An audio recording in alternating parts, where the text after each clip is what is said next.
जी बिस्मिल्लाहिर्रहमानिर्रहीम। आज जुलाई की 9 तारीख है, मंगल का दिन है। आज के दिन की इंपॉर्टेंट खबरें और उनके ऊपर मेरा तज्जिया जो है वो आपके सामने रखते हैं। सबसे इंपॉर्टेंट खबर है, शहबाज शरीफ एक और जर्नलिस्ट को खा गए। उसका कसूर सिर्फ इतना था कि उसने एक सवाल पूछ लिया था शहबाज शरीफ से प्रेस कॉन्फ्रेंस के दौरान। उसको नहीं पता था कि शहबाज शरीफ उसको खा जाएंगे।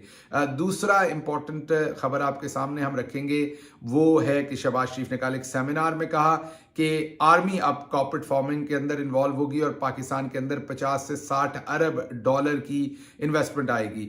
ये सारी स्टोरी आपके सामने रखते हैं और ये इसलिए रखते हैं कि इसमें लाहौर हाई कोर्ट का एक फैसला है जो 45,000 एकड़ निगरान पंजाब की हुकूमत ने जमीन देने का फैसला किया था आर्मी को कॉर्पोरेट फार्मिंग के लिए, वो उन्होंने गैर कानूनी करार देकर उसको मनसूख कर दिया था। हाई कोर्ट उसको गैर कानूनी कह रही है, शहबाज शरीफ उसको बहुत कानूनी कह रहे हैं। माजरा क्या है, इसके ऊपर सारी बात करने की कोशिश करेंगे।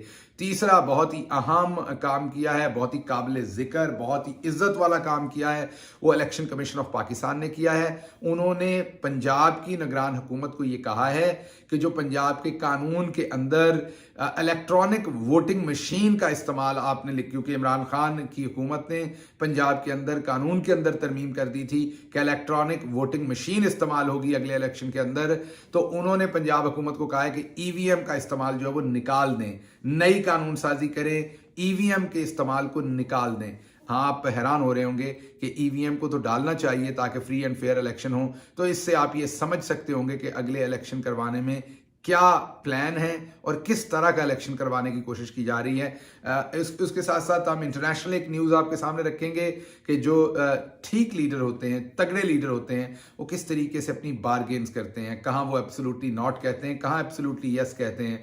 तैयब अर्दोगान ने एक बहुत बड़ी मूव की है। उन्होंने कहा है कि अगर स्वीडन के लिए आपने हमारा वोट लेना है तो हमें पहले यूरोपीय यूनियन में शामिल किया जाए। बेहतरीन मूव है उनकी। उसके साथ सुप्रीम कोर्ट ने ओन चौधरी की एप्लीकेशन जो थी उठा के बाहर फेंक दी है, उसको एंटरटेन नहीं किया। इन तमाम खबरों की अब इम्प्लीकेशन और उसके ऊपर बातचीत आपके सामने रखते हैं। पहली खबर, आजम चौधरी लाहौर के अंदर वो प्रेस क्लब के सदर हैं। जो भी आप सबके जानने के लिए, जो भी प्रेस क्लब का सदर होता है अमूमी तौर पर एक तगड़ा आदमी होता है, क्योंकि उसके पीछे वोट लेके वो आया होता है, उसके पीछे बहुत सारे सहाफ़ी होते हैं। वो हड़ताल करवा सकता है इदारों के अंदर, अखबारों में हड़ताल करवा सकता है, टेलीविजन में करवा सकता है। वो वकला जिस तरीके से बाहर निकल के एहतजाज करते हैं, प्रेस क्लब के जो लोग होते हैं ये भी इसी तरीके से बाहर निकल के एहतजाज कर सकते होते हैं, क्योंकि इनके पीछे सहाफ़ी होते हैं बहुत सारे। तो आज़म चौधरी साहब को शायद ये गलतफहमी थी, हमारे दोस्त हैं, अच्छे आदमी हैं वो, उनको पता नहीं बेचारों को ये गलतफहमी थी कि वो प्रेस क्लब के सदर हैं लाहौर के, इसलिए वो सवाल पूछ सकते हैं। एक सवाल ऐसा जो आवाम जानना चाहती है, वो सवाल शहबाज शरीफ से वो पूछ सकते हैं। सवाल क्या था? सवाल उनका ये था कि आप हमेशा कहते हैं हम फ्रीडम ऑफ स्पीच को की तरवीज करते हैं, और उसी प्रेस कॉन्फ्रेंस के अंदर जिस प्रेस कॉन्फ्रेंस में ये सवाल हुआ, उससे थोड़ी देर पहले शहबाज अब वहां पर इसहाक डार बड़के मार रहे थे कि आप देखिए हमारी हुकूमत ने कितनी फ्रीडम दी है प्रेस को और कितना आपको आज़ाद माहौल दिया है हमने काम करने के लिए। पता नहीं आज़म चौधरी साहब इस बात को वाकई सीरियस ले गए और उन्होंने एक दबंग किस्म का सवाल कर दिया, और सवाल ये था कि आप कहते हैं कि हम फ्रीडम ऑफ स्पीच के दाई हैं, तो आप ये सहाफ़ियों के ऊपर जो पाबंदियां हैं, इमरान रियाज अंदर है, खुल के सवाल नहीं करने दे रहे, किसी का नाम नहीं लेने दे रहे टीवी पे, कुछ और नहीं करने दे रहे, तो ये सहाफ़ियों के ऊपर पाबंदियां कब ख़त्म होंगी? ये इतना सवाल था। उनको क्या पता था उसके बाद उनके साथ क्या होना है। वहां से वो बाहर निकले हैं सवाल करने के बाद। थोड़ी देर के बाद वो जिस टीवी के ऊपर बैठ के तबसरा करते थे, प्रोग्राम करते थे पाकिस्तान टेलीविजन के ऊपर, उनको वहां से इंफॉर्मेशन मिली कि अब हमें आपकी ज़रूरत नहीं है, आपको जो भी इसके पैसे मिलते थे, जो भी आपकी तनख्वाह थी वो ख़त्म, आपका काम ख़त्म, आज़म चौधरी साहब आपकी ज़रूरत नहीं है। तो आज़म चौधरी साहब ने पता नहीं बेचारों ने अपने ज़मीर से जो है उसकी आवाज़ के ऊपर सवाल पूछा, पता नहीं उनका जो ओहदा था सदर का प्रेस क्लब के, उसकी वजह से सवाल पूछा, या उन्होंने इसहाक डार के वो आगे धोखे में जिन्होंने कहा कि हम देखें हमने इतनी कितनी फ्रीडम दे दी है प्रेस को, तो बहरहाल उनको निगल गए, उनकी नौकरी को निगल गए, उनके करियर को निकल गए शहबाज शरीफ। और इसके साथ साथ आपको पहले ही पता है कि अभी तक इमरान रियाज अंदर है। ये हमें बड़ी हतमी खबर दी गई थी कि उनको फौरी तौर पर अब बाहर अगले 1-2 दिन के अंदर निकाला जा रहा है, लेकिन अब शायद उसको फिर चंद दिन के लिए डिले किया है। मकसद सिर्फ यही है कि आवाज़ें बंद रखी जाएं। उन्होंने तो जो चले बाहर आके बोलना या नहीं बोलना, उनको अंदर रख के दूसरे तमाम सहाफ़ियों को डरा के रखा जाए ताकि वो बात ना कर सकें। तो उनको छोड़ने का जो अमल था, जो आज से हम 3 दिन पहले एक्सपेक्ट कर रहे थे कि उनको छोड़ दिया जाएगा, वो अब शायद 1-2 दिन 4 दिन और उनको एक्सटेंड किया जा रहा है। ये तो उनके बारे में खबर है। उसके अलावा बाकी सहाफ़ियों के ऊपर जो हालात चल रहे हैं वो आपके सामने ही हैं। कहीं पर तस्वीरें धुंधली आ रही हैं तो कहीं पर आपके सामने सहाफ़ियों को ही खा जाते हैं शहबाज शरीफ। तो ये फाशिस्ट हुकूमत जो है, ये कुछ नया नहीं है जो ये कर रहे हैं, ये बहुत दिनों से ये कर रहे हैं। हमारी दूसरी जो खबर है बहुत इंपॉर्टेंट है, वो कॉर्पोरेट फार्मिंग की है। आपको पता है कि पाकिस्तान के अंदर 2 ही चीज़ें हैं जिनसे हम कुछ ना कुछ 3 चीज़ें जिनसे हम पैसे कमाते हैं। एक ज़ाहिरी बात है हमारी एक्सपोर्ट है जिसमें टेक्सटाइल है, दूसरी चीज़ें हैं, और दूसरे हमारे रेमिटेंसेज हैं जो ओवरसीज़ पाकिस्तानी बाहर से बेचते हैं, और तीसरा हमारे जो बहुत ही मेन चीज़ है वो हमारी ज़राअत है। अब फैसला ये किया है शहबाज शरीफ ने कि पाकिस्तान की जो आर्म्ड फोर्सेस हैं वो कॉर्पोरेट फार्मिंग करेंगी। उसके लिए उन्हें हज़ारों लाखों एकड़ ज़मीन दी जाएगी लीज पर या जिस भी तरीके से वो वहाँ पर फार्मिंग करेंगी, और उससे शहबाज शरीफ के मुताबिक 50 से 60 अरब डॉलर की इन्वेस्टमेंट आएगी। जी हाँ, 50 से 60 अरब रुपए नहीं, 50 से 60 अरब रुपए की। मीन झूठ भी बोलते हैं तो इतना बोलते हैं कि आसमान फाड़ दो। 50 से 60 अरब की पूरी जिंदगी में पाकिस्तान में कभी कोई इन्वेस्टमेंट नहीं आई, लेकिन वो कहते हैं सिर्फ फार्मिंग के अंदर आ जाएगी। अच्छा, इसमें थोड़ी सी रोशनी डालते हैं सारी चीज के ऊपर। ये जहन में रखिए कि चंद हफ्ते पहले पंजाब की जो निगरान हुकूमत है उन्होंने 45,000 कुछ 100 एकड़ जमीन जो थी वो आर्म्ड फोर्सेस को कॉर्पोरेट फार्मिंग के लिए देने का फैसला कर लिया। उस पर शहरी हकूक की कुछ एनजीओज उन्होंने जाकर उसको हाई कोर्ट के अंदर चैलेंज किया और कहा कि निगरान हुकूमत के पास ऐसा कोई इख्तियार नहीं है, जिसके ऊपर हाई कोर्ट ने वो पूरा केस सुना और उसके बाद उन्होंने कहा कि जो 1954 का एक्ट है आर्मी का, उसके मुताबिक आर्मी को कोई भी सूबाई हुकूमत इस तरीके से ज़मीन नहीं दे सकती, क्योंकि फार्मिंग तो उनका काम नहीं है, उनका काम तो दूसरा है। तो वो फैसले को गैर कानूनी करार देते हुए उड़ा दिया गया, उसको कैंसिल कर दिया गया उस परमिशन को। अब आप देख रहे हैं कि एक तरफ हाई कोर्ट उसको जो है वो ख़त्म कर रहा है उस परमिशन को, और दूसरी तरफ जो शहबाज शरीफ हैं वो सेमिनार करके उसका ऐलान कर रहे हैं। अब मेरा सवाल ये है कि अगर हमने शुक्र अल्हम्दुलिल्लाह, माफ़ कीजिएगा, अगर हमने कॉर्पोरेट फार्मिंग के थ्रू फार्मिंग को और एग्रीकल्चर को बेहतर करना है तो सबसे पहले जो करने वाले काम हैं वो आर्म्ड फोर्सेस के हों या दूसरे इदारों के। इसमें एक बात तो ये जहन में रखिएगा कि इसमें मैं जितनी भी डिबेट कर रहा हूं या तनकीद कर रहा हूं ये आर्म्ड फोर्सेस के ऊपर नहीं कर रहा या कॉर्पोरेट फार्मिंग के ऊपर नहीं कर रहा। ये दोनों बड़े अच्छे आइडियाज हैं। मैं एक इंटेलेक्चुअल बात करने की कोशिश कर रहा हूं कि क्या इसमें वाकई ही किसी ना किसी किस्म के रिजल्ट आने के चांसेस हैं। मुझे ये लगता है फिक्री तौर पर कि इसमें चांसेस नहीं है, क्योंकि आप लाहौर के इर्द गिर्द, मुल्तान के इर्द गिर्द, वो भले बहरिया टाउन हो, भले डीएचए हो, डिफेंस हाउसिंग अथॉरिटी, आपने बहुत ही जरखेज जमीन जिसके ऊपर लाखों टन अनाज होता था, पैदा होता था, वो तो आपने बेच दी प्लॉट काट काट के। उस पर तो कमर्शियल प्लाजे बन गए और प्लॉट बन गए। उसके ऊपर तो मैं आपको एक और भी दास्तान सुनाऊंगा कि एक साहब अमेरिका से गए, पाकिस्तान के अंदर तेल निकालना चाहते थे। उनका एक्सपीरियंस है बहुत ज़्यादा तेल निकालने का, पूरी दुनिया में ये नीचे से ज़मीन से तेल निकालने का। तो वो वही इन्वेस्टमेंट लेकर वहाँ गए, प्राइम मिनिस्टर इमरान खान को मिले। जब वहाँ से मिलके वो वापस आने के लिए कराची पहुँचे थे तो जनरल बाजवा साहब को पता चल गया कहीं से कि वो इस काम के लिए आए हैं, और इमरान खान साहब ने उन्हें कहा कि बिल्कुल लाएं इन्वेस्टमेंट और पाकिस्तान के अंदर तेल निकालें। तो बाजवा साहब ने उनको कराची से वापस बुलाया मिलने के लिए और उन्हें कहा कि आप बड़ा अच्छा काम कर रहे हैं, बड़े अच्छे इंसान हैं। इधर उधर की सारी बात करके उन्हें चाय शाय पिलाई। सब कुछ करने के बाद उन्होंने आखिर पर उन्हें कहा कि ये तेल वाला काम छोड़ें, हम आपको प्लॉट देते हैं, उसमें प्लाजे शलाजे बनाएं, ये बड़ा अच्छा काम है।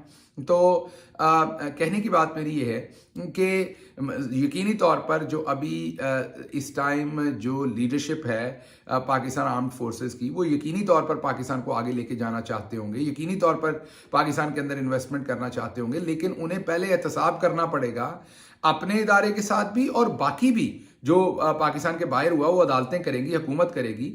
जिस तरीके से अरबों रुपए की जो जमीन है वो कौड़ियों के भाव दी गई, और आज आईपीपी के लोग हों या पार्टी के या दूसरे लोग हों, उन्होंने गवर्नमेंट की जमीन पर, दरिया की जमीन पर हजारों एकड़ जमीनों के ऊपर कब्जा कर रखा है। दूसरी तरफ हमने देखा मुल्तान के शहर की एग्जांपल ले लें, उसके इर्द गिर्द इतनी जरखेज जमीन थी जिसमें आम के बागात थे, जहां पर गंदम होती थी, उसको काट काट कर उन सारे बागात को वहां पर डीएचए बन गया, दूसरी सोसाइटीज बहुत सारी प्राइवेट बन गई। तो एक तरफ तो हमने एग्रीकल्चर की तबाही निकाल दी है उस तरफ, और दूसरी तरफ हम ये कह रहे हैं कि जो बक्कर के अंदर जमीन है, जहां पर चना पैदा होता है, या जो खुशाब के अंदर जमीन है, जो रेतली जमीन है ज्यादा, वहां हमने 50 से 60 अरब की इन्वेस्टमेंट लानी है। और अब वहां से ये वैसी ही बात है शहबाज शरीफ साहब कर रहे हैं जिस तरीके की बात पहले की थी इन्होंने, जब इन्होंने चन्योट से सोना बरामद किया था। आपको याद होगा इन दोनों भाइयों ने क्या कार्रवाई की थी और किस कदर उस्ताद लोग हैं ये लोग। तो मेरा कहने का मतलब 2-3 है। एक तो ये देखिए, किसानों का काम किसानों के पास रहने दीजिए, किसानों को मदद कीजिए। अगर आप वाकई सीरियस हैं कि आपने पाकिस्तान के अंदर एग्रीकल्चरल रिफॉर्म लानी है तो किसान को रिफॉर्म करने दीजिए। देखें, जब इदारे टेक ओवर कर लेते हैं किसी भी काम को, तो आप उसके लिए उसके साथ फिर कंपैरेटिव एनवायरनमेंट नहीं बना सकते, आप फ्री मार्केट स्पेस नहीं बना सकते। किसान की जिंदगी और मुश्किल हो जाएगी। फॉर एग्जाम्पल, अगर आप कॉर्पोरेट फॉर्म में किसी एक अदारे को देते हैं, वापडा को दे देते हैं या आप आर्मी को दे देते हैं, और बिजली के रेट्स वहां उनके लिए डिफरेंट होने हैं, वहां पर जो भी प्रोसेस होना है पूरा वो डिफरेंट होना है, उनको सीड डिफरेंट तरीके से उन्होंने इंपोर्ट कर लेना है बड़े आराम से खुद से, उन्होंने और बहुत सारे काम जो है वो बड़े आराम से वो कर लेने हैं जो दूसरे जो फार्मिंग करने वाले लोग हैं उनके पास उसको करने की उनके पास एबिलिटी नहीं होगी। पानी भी उन्होंने अपनी मर्जी से हासिल कर लेना जहां से उन्हें चाहिए हुआ। तो इस सारे काम में होगा क्या कि एक जो परफेक्ट कंपटीशन का एनवायरनमेंट होता है मार्केट के अंदर, जो किसी भी इकोनॉमी के लिए बहुत इंपॉर्टेंट होता है, वो खत्म हो जाएगा। आम किसान जो है उसका जो एडवांटेज है मार्केट के अंदर वो खत्म हो जाएगा। एक इतनी बड़ी लैंड के ऊपर आप गवर्नमेंट के इदारों को कॉर्पोरेट फार्मिंग करने देंगे, जिनको एडवांटेज होगा, पानी भी उन्हें ज्यादा मिलेगा, बिजली उन्हें सस्ती मिलेगी, बाहर से वो इंपोर्ट कर सकेंगे चीजें, इन्वेस्टमेंट बड़े बड़े इदारे की उनके पीछे मीन सरकारी इन्वेस्टमेंट होगी। तो कौन बाद में हिसाब करेगा कि इसमें से वाकई कुछ बचा है या आपने पानी अखराजात की मद में बहुत सारा सरकारी पैसा लगा दिया है और प्रॉफिट आप ऐसे ही बाद में कह रहे हैं कि प्रॉफिट हो गया। मीन प्रॉफिट उतना नहीं हुआ जितना आपको लग रहा है, क्योंकि आप रिसोर्सेज को सस्ती कीमत के ऊपर इस्तेमाल कर रहे हैं। ये ऐसे ही है जैसे फर्टिलाइजर की जितनी भी कंपनीज हैं उन्हें आप इतनी सस्ती गैस दे रहे हैं पाकिस्तान के अंदर, शायद 17% उसकी सिर्फ प्राइस चार्ज कर रहे हैं। जो घर में गैस दी जाती है उसके मुकाबले में 17% कीमत के ऊपर आप फर्टिलाइजर को गैस दे रहे हैं, और फिर वो फर्टिलाइजर कहते हैं जी हम तो मुनाफा बख्श कंपनीज है। भाई आप प्रॉपर कीमत के ऊपर गैस चलाएं ना तो आपको पता चल जाए। एक रिटायर्ड ऑफिसर मुझे आज मिले, उन्होंने बताया कि ओकाड़ा के करीब एक बर्फ खाना एक बड़ा इदारा चला रहा था। उस बर्फ खाने का जो बिल था बिजली का वो उनके अपने ही डिपार्टमेंट के सिस्टम के रेट के ऊपर जा रहा था, मीन फ्री का था, उनसे कोई पैसे नहीं ले रहा था उस जो बर्फ खाना था। ऑडिटर ने उस पर ऑब्जेक्शन लगा दिया और कहा कि बर्फ खाने के अंदर जो बिजली है वो उसी रेट पर इस्तेमाल करें जिस रेट के ऊपर दूसरे बर्फ खाने इस्तेमाल करते हैं। आइस फैक्ट्री आप इंग्लिश में उसे कह सकते हैं। बर्फ खाना मीन जहां पे बर्फ के ब्लॉक्स बनते हैं, हम सब समझते हैं आइस बनती है। तो उन्होंने बड़ी कोशिश की कि ऑडिटर अपना ये पहरा हटा दे, मुफ्त की बिजली जो है वो आइस फैक्ट्री को मिलती रहे और आइस फैक्ट्री चलती रहे। उन्होंने कहा कि नहीं, आपको बिल पूरा जमा करवाना पड़ेगा। उसके लिए फिर क्या करना पड़ा आपको मैं हैरान कुन बात बताता हूं। उसके लिए वो आइस फैक्ट्री बंद करनी पड़ी। वो आइस फैक्ट्री बंद हो गई क्योंकि वो तो चल ही फ्री के बिजली के बिल की वजह से थी, वैसे तो वो कंपैरेटिव थी नहीं। इसी तरीके से अगर आप सरकारी इदारों को कॉर्पोरेट फार्मिंग में ले जाएंगे तो जो आज का फार्मर है जो पहले ही बड़ी मुश्किल से गुजारा कर रहा है, आप उसको डिसएडवांटेज पे ले जाएंगे, क्योंकि जो सरकारी इदारे होंगे उनके पास एडवांटेज होगा हर चीज या तो मुफ्त में हासिल करने की या सस्ती हासिल करने की। और इनकी कमोडिटी जब मार्केट में जाएगी तो आम फार्मर उसका कैसे मुकाबला करेगा। तो खुदारा एक तो इसको रीथिंक करें, और अगर आपने वाकई ज़राअत की कोई मदद करनी है तो ये जो बड़े बड़े शहरों के अंदर हाउसिंग सोसाइटीज और अथॉरिटीज बन रही हैं, हर किस्म के इदारे ने अपनी अथॉरिटीज और सोसाइटीज बनाई हैं, उसके ऊपर थोड़ा सा कर्टेल करें। ये मैं तमाम अकाबरीन से रिक्वेस्ट करता हूं। क्विक खबर शामिल करते हैं। तैयब अर्दोगान की तरफ से स्वीडन नेटो का मेंबर बनना चाहता है। टर्की नेटो का मेंबर है, उसका वोट बहुत क्रूशल है स्वीडन के मेंबर बनने के लिए। लेकिन जो तगड़े लीडर होते हैं वो एब्सोल्युटली नॉट भी कहते हैं और एब्सोल्युटली यस भी कहते हैं। तैयब अर्दोगान ने उनको कहा है कि अगर आपको स्वीडन के लिए वोट चाहिए तो पहले टर्की को यूरोपीय यूनियन के अंदर शामिल करें। आप सबको पता है ये बहुत दरीना मसला है जो चल रहा है टर्की का, उनको यूरोप के अंदर होने के बावजूद यूरोपीय यूनियन के अंदर शामिल नहीं किया जाता। तो टर्की ने ये अब रिक्वायरमेंट कर दी। बेहतरीन कार्ड खेला है, आने वाले दिनों में देखते हैं इस पे क्या होता है। आखिरी खबर आपको मैंने ये देनी है कि जो इलेक्शन कमीशन है उन्होंने एक लाजवाल मिसाल कायम की है। इलेक्शन कमीशन का काम होता है लेजिस्लेशन कराए कि फ्री एंड फेयर इलेक्शन हो। आने वाला इलेक्शन कितना फ्री एंड फेयर होना है ये आपके सामने रखते हैं, क्योंकि इलेक्शन कमीशन ऑफ पाकिस्तान ने पंजाब हुकूमत को राब्ता किया है और उन्हें कहा है कि कानून साजी करें, क्योंकि इमरान खान कानून बनवा गए थे कि अगले इलेक्शन के अंदर पंजाब में इलेक्ट्रॉनिक वोटिंग मशीन इस्तेमाल होगी, ईवीएम। इलेक्ट्रॉनिक वोटिंग मशीन इस्तेमाल होने से धांधली कम होनी है, जारी बात है। इलेक्शन कमीशन का काम तो इससे अपोजिट है। इलेक्शन कमीशन तो धांधली रोकने नहीं, धांधली करवाने के लिए बना हुआ है। और इलेक्शन कमीशन ने अब पंजाब की हुकूमत को फॉर्मली ये कह दिया है कि नई कानून साजी करें और ईवीएम को निकाल दें। मीन अगला इलेक्शन ईवीएम के बगैर होगा। तो आने वाला जो नया इलेक्शन है उसमें क्या होने जा रहा है ये आप खुद ही सोच लीजिए, क्योंकि अगर इलेक्शन कमीशन जो है वो ईवीएम को निकाल रहा है तो फिर मेरा ख्याल उन्होंने प्लान बना ही लिया कि उन्होंने इलेक्शन किस तरह का करना है। तो अगर इस तरह का इलेक्शन कराना है तो क्या जरूरत है, सिलेक्शन करें, पर्चियां डालें, नाम निकालें, उसमें से एक को एमएनए बना दें, को एमपीए बना दें, को वजीर आजम बना दें। इतना तरद्दद, इतना लोगों को तकलीफ देने की क्या जरूरत है। अपना और अपने इर्द गिर्द के लोगों का ख्याल रखिएगा। अल्लाह आपका हामी और नासिर हो। पाकिस्तान जिंदाबाद।